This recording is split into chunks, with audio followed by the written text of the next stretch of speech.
एक गांव में एक खाली जमीन पड़ी थी जहां से अजीब सी आवाजें आती थी। मैं तुम सबको नहीं छोड़ूंगी, सबका खून पी जाऊंगी। बस एक बार मेरा शरीर जिंदा हो जाए। अरे दैया रे, ई किसका आवाज है भाई? लगे थे कौनो भूत है।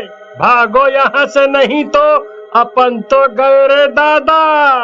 फिर दोनों वहाँ से भाग जाते हैं। उसी गांव में गणेश किसान अपनी बीवी रेखा के साथ रहता था। वो बहुत ही मेहनती और ईमानदार था। एक दिन उसे गांव से थोड़ी दूर पर एक जमीन का खाली टुकड़ा दिखता है। अरे वाह, क्या बढ़िया जमीन है। ये इतने दिनों तक खाली थी और किसी की इस पर नजर नहीं गई।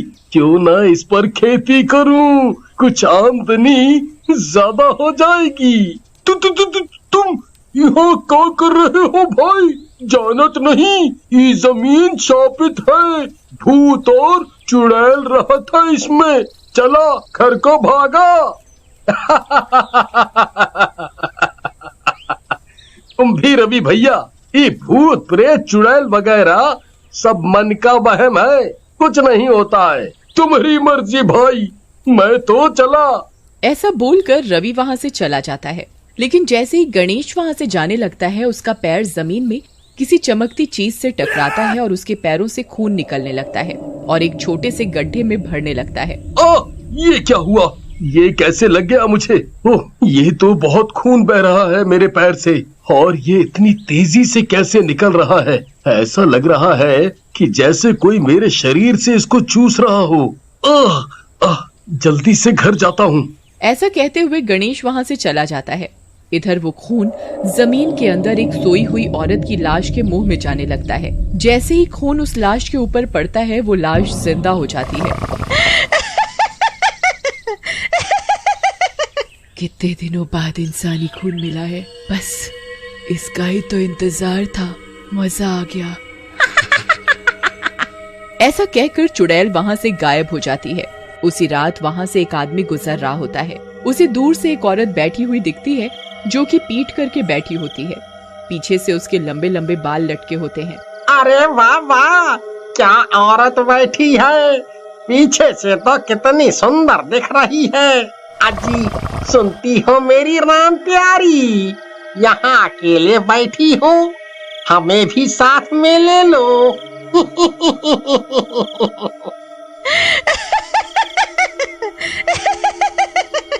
आजा राजा पेड़ के पीछे, इस बेरी के नीचे, हाय रे पिया कांटा लगा, आजा। अरे वाह, ये तो पहली बार में ही मान गई। आज तो मजा आ जाएगा। ऐसा कहकर वो आदमी चुड़ैल की तरफ बढ़ता है, लेकिन औरत के पलटते ही, अरे मर गया रे। ये तो चुड़ैल है, बचा लो मम्मी। ऐसा कहकर वो आदमी वहाँ से भागने की कोशिश करता है, लेकिन चुड़ैल उड़कर उसके सामने आ जाती है और उसका हाथ पकड़ लेती है। ए राजा जी, अभी तो कह रहे थे मजा आ जाएगा, अब भाग क्यों रहे हो? आओ ना। आओ ना, साथ में मजे करेंगे।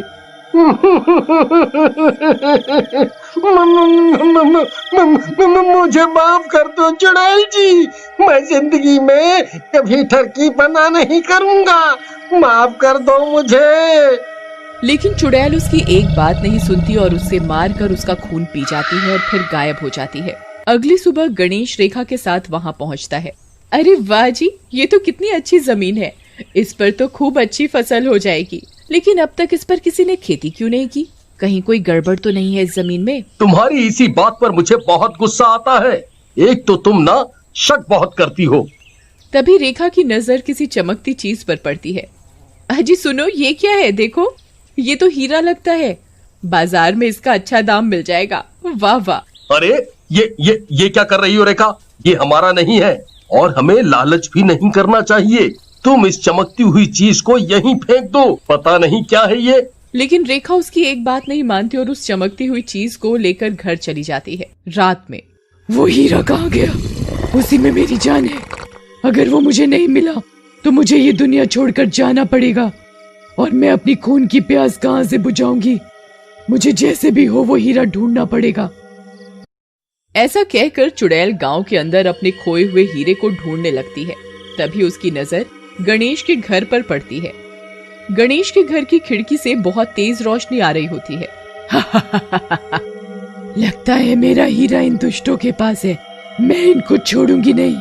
चुड़ैल गुस्से में गणेश के घर की तरफ बढ़ती है और खिड़की से अंदर झांकती है। अंदर रेखा उस हीरे को लेकर बैठी होती है और आईने में अपने आप से ही बातें कर रही होती है। मजा आ गया, अब तो हम भी अमीर हो जाएंगे। हमारे पास भी गाड़ियां होंगी, नौकर चाकर होंगे और मैं तो इस हीरे को बेचकर गांव में सबसे बड़ा मकान बनाऊंगी। अरे ये औरत तो मुझसे भी बड़ी चुड़ैल है, मेरे हीरे को बेचने की योजना बना रही है। लगता है इसे सबक सिखाना पड़ेगा। ऐसा कहकर चुड़ैल रेखा के सामने आ जाती है। महारानी जी, तुम्हारे सपने पूरे हो गए हो तो मेरा ये हीरा मुझे वापस कर दो। चुड़ैल जी, क्यों जी? ये हीरा तो हमें मिला है, मैं नहीं देने वाली आपको। आपको करना है जो कर लो, अब ये हीरा तो मेरा है। लालची औरत, तू ऐसे नहीं मानेगी, तुझे सबक सिखाना पड़ेगा। ऐसा कहकर चुड़ैल रेखा की तरफ बढ़ती है, लेकिन तभी गणेश उन दोनों के बीच में आ जाता है। तू कौन है? लेकिन तेरे शरीर से तो खून की खुशबू आ रही है, जिसे पीकर मैं जिंदा हुई हूँ। मेरे खून से? अरे चुड़ैल जी, क्यों रात में झूठ बोल रही हो? ये मेरी बीवी जिंदा नहीं छोड़ेगी। ये अपना हीरा लो और यहाँ से चली जाओ। मत डर, तेरी वजह से तो मैं जिंदा हुई हूँ। तुझे मैं मारूंगी नहीं, लेकिन मुझे शरीर चाहिए, वो तेरी बीवी के रूप में मिल गया। ऐसा कहकर वो चुड़ैल रेखा के शरीर में प्रवेश कर जाती है। चुड़ैल के शरीर में आते ही रेखा बेहोश हो जाती है। अरे बाप रे, ये क्या हुआ? मेरी बीवी तो सचमुच की चुड़ैल बन गई। भगवान, अब मैं क्या करूं? तभी रेखा को होश आता है, उसकी आंखें लाल होती हैं। मुझे भूख लगी है, खून चाहिए, जा जल्दी खून ला, नहीं तो तेरी बीवी का ही खून पीने लगूंगी मैं। अब मैं क्या करूं? खून कहां से लाऊं? तभी उसकी नजर एक कुत्ते पर पड़ती है और वो उसे मार कर ले आता है और चुड़ैल के सामने पहुंच जाता है। वाह, मजा आ गया, तेरी बीवी के शरीर में रहने का फायदा मिल रहा है मुझे।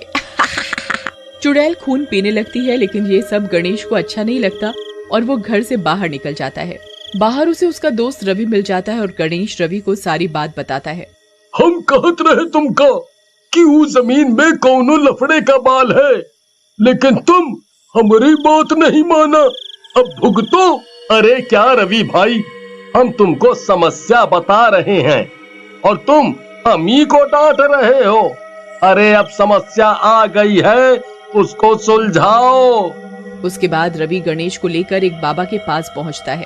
बेटा, तुम्हारी समस्या तो बहुत गंभीर है। पहले हमें चुड़ैल को पकड़ना होगा और फिर उससे पूछना होगा कि वो ऐसा क्यों कर रही है। ऐसा कहकर वो तीनों गणेश के घर जाते हैं।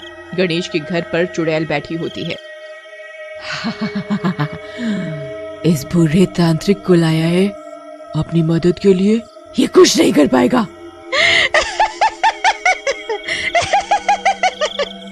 अब तुम सबको मार डालूंगी मैं।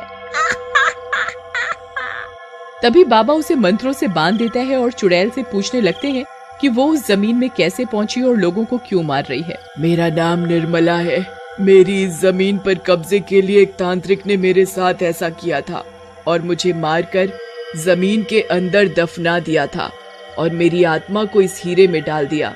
तब से मैं आजाद होने के लिए घूम रही हूँ। देखो, तुम गलत कर रही हो। एक बुरे आदमी की वजह से तुम कितने बेगुनाहों को मार रही हो, ये गलत बात है। तुम सही कह रहे हो बाबा, लेकिन मेरी भी तो कोई गलती नहीं है। उस लालची बाबा की वजह से मेरे छोटे छोटे बच्चे अनाथ हो गए। तुम चिंता मत करो बहन, मैं तुम्हारे बच्चों को पालूंगा और मैं तुम्हें मुक्ति दिलवाऊंगा। ठीक है, तुम एक अच्छे इंसान हो गणेश, मैं तुम्हें अपनी जमीन देती हूँ, मेरे बच्चों का ध्यान रखना। इतना बोलकर चुड़ैल वहाँ से मुक्त होकर चली जाती है और वो हीरा भी एक पत्थर में बदल जाता है।